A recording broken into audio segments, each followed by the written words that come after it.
Haben wir gleich einen ersten Stau erwischt, Sabine. Sonntagmittag, wir sind unterwegs. Das hast du dir doch auch anders vorgestellt, oder? Wenn du mit einem Influencer unterwegs bist, dass du dann Wochenende nicht auf der Autobahn verbringst. Traumjob am Sonntag bei Regen auf der Autobahn. Das ist Content Creation, wie sie lebt und lebt. Ja. Diese Woche seid ihr mal mit mir unterwegs. Gemeinsam werden wir in 5 Tagen etwa 100 Hände schütteln und jede Menge Selfies machen.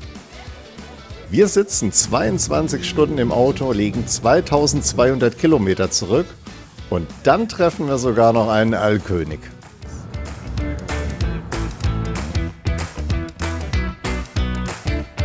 Das ist KI. Ist gemalt, oder?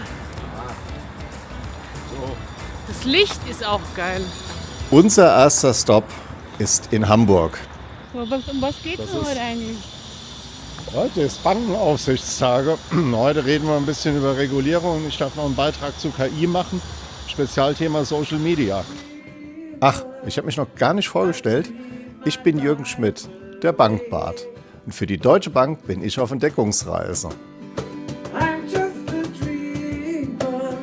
Nee, ein Dreamer bin ich nicht, aber ich möchte Finanzbildung vorantreiben.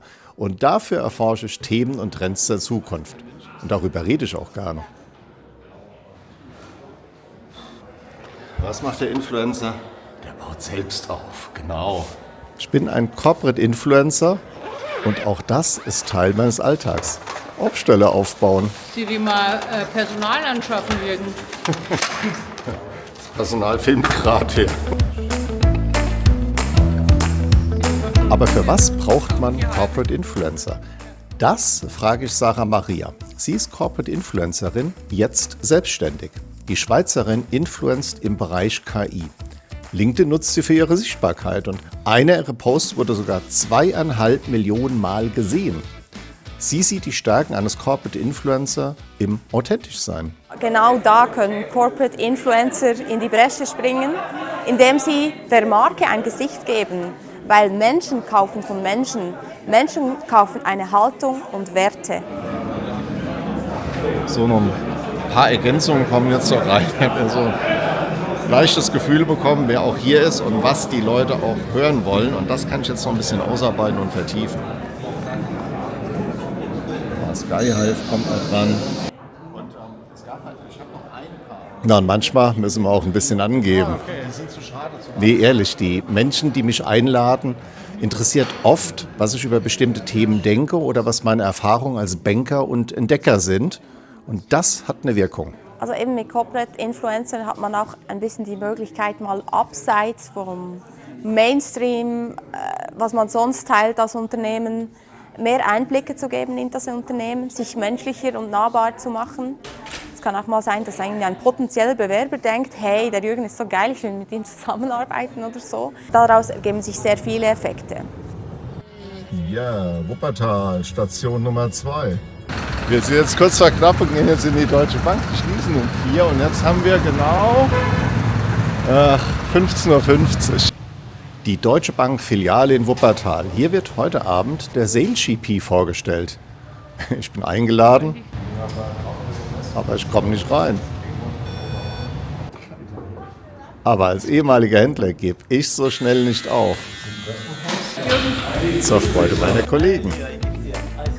Für meine Kollegen bin ich ja auch ein Gesicht nach außen geworden. Nahbar und anders, als man es von der Bank erwartet. Vielleicht ein bisschen wie ein bunter Vogel. Der nächste Morgen, 9.30 Uhr in der Tiefgarage. Das erinnert mich schon an 70er Jahre hier, so Fliesenwände. Ich habe heute Morgen schon Social Media gemacht. Wir haben auch für die Expedition Finance gepostet, eigenen Post abgesetzt, Kommentare beantwortet. Und jetzt geht's los und im Auto kann man auch arbeiten. Oder Nürnberg. 17.36 Uhr, das ist echt nicht witzig. Ja. Tschüss Deutsche Bank, war schön mit dir gestern. Und auf Casinostraße zu bleiben. Was hat dir denn gestern besonders gut gefallen? Geradeaus. Wir wollten doch mit der Schwebebahn fahren. Jetzt keine Zeit mehr, guck, da ist er. Haben wir gar nicht. Oh. Dem Streckenverlauf 5 Gott sei Kilometer Dank folgen. muss ich nicht immer auf jede Frage antworten. Nein. Wir sind fast quer durch Hamburg, Wuppertal, jetzt sind wir kurz vor München. Wir sind ja noch ganz runter, wir sind ja in Salzburg. Nach 600 Kilometern der erste und einzige Aalkönig. Wir rollen in die Bilderbuchkulisse. Das Leben von einem Influencer ist halt doch schön. Das ist der Austrian B2B Network Community Day. Österreicher, Schweizer und Deutsche treffen sich zum Thema KI. Was sonst? Mikrofon. Wer hatte die stressige Anfahrt? Doch. Ja. Okay. Dann schüttelt euch ab. Schütteln. Die einen Stress hatten, machen. So, dann schaut einmal nach rechts. Ist ja alles ganz nett, aber für was sind solche Treffen gut? Es geht um Community. Für mich sind Netzwerke wichtig, aber Netzwerke dienen sehr oft einem Zweck. Also wir bezwecken etwas damit und Communities dienen einer Sache. Genau, gemeinsam die Sache antreiben, sich füreinander interessieren, sich zuhören, sich austauschen. Als Influencer will man sein Thema voranbringen. Und die Sache, die mir besonders wichtig ist, ist Finanzbildung.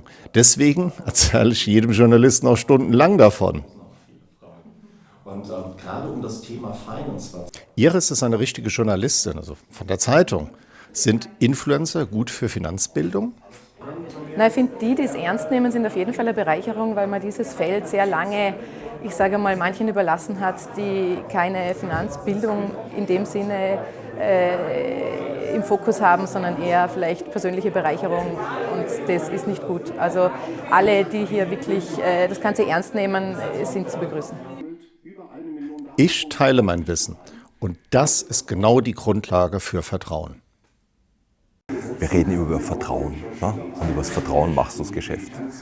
Und ich glaube, vorher brauchst du Identifikation, und Identifikation schafft Vertrauen. Und das ist etwas, was, glaube ich, viele immer vergessen. Vertrauen zu bilden ist etwas, was wirklich Punkt für Punkt aufgebaut werden muss. Und das geht nicht mit einem Post, das geht nicht mit einem Handshake, sondern das geht über die Zeit. Identifikation, Vertrauen, und dann kann Partnerschaft entstehen. Und ja, das ist die neue Währung. Wenn wir von KI-Content überschwemmt werden, dann wollen wir den wahren Menschen wieder fühlen. Und vielleicht auch nicht nur online, sondern in Zukunft auch mehr wieder offline.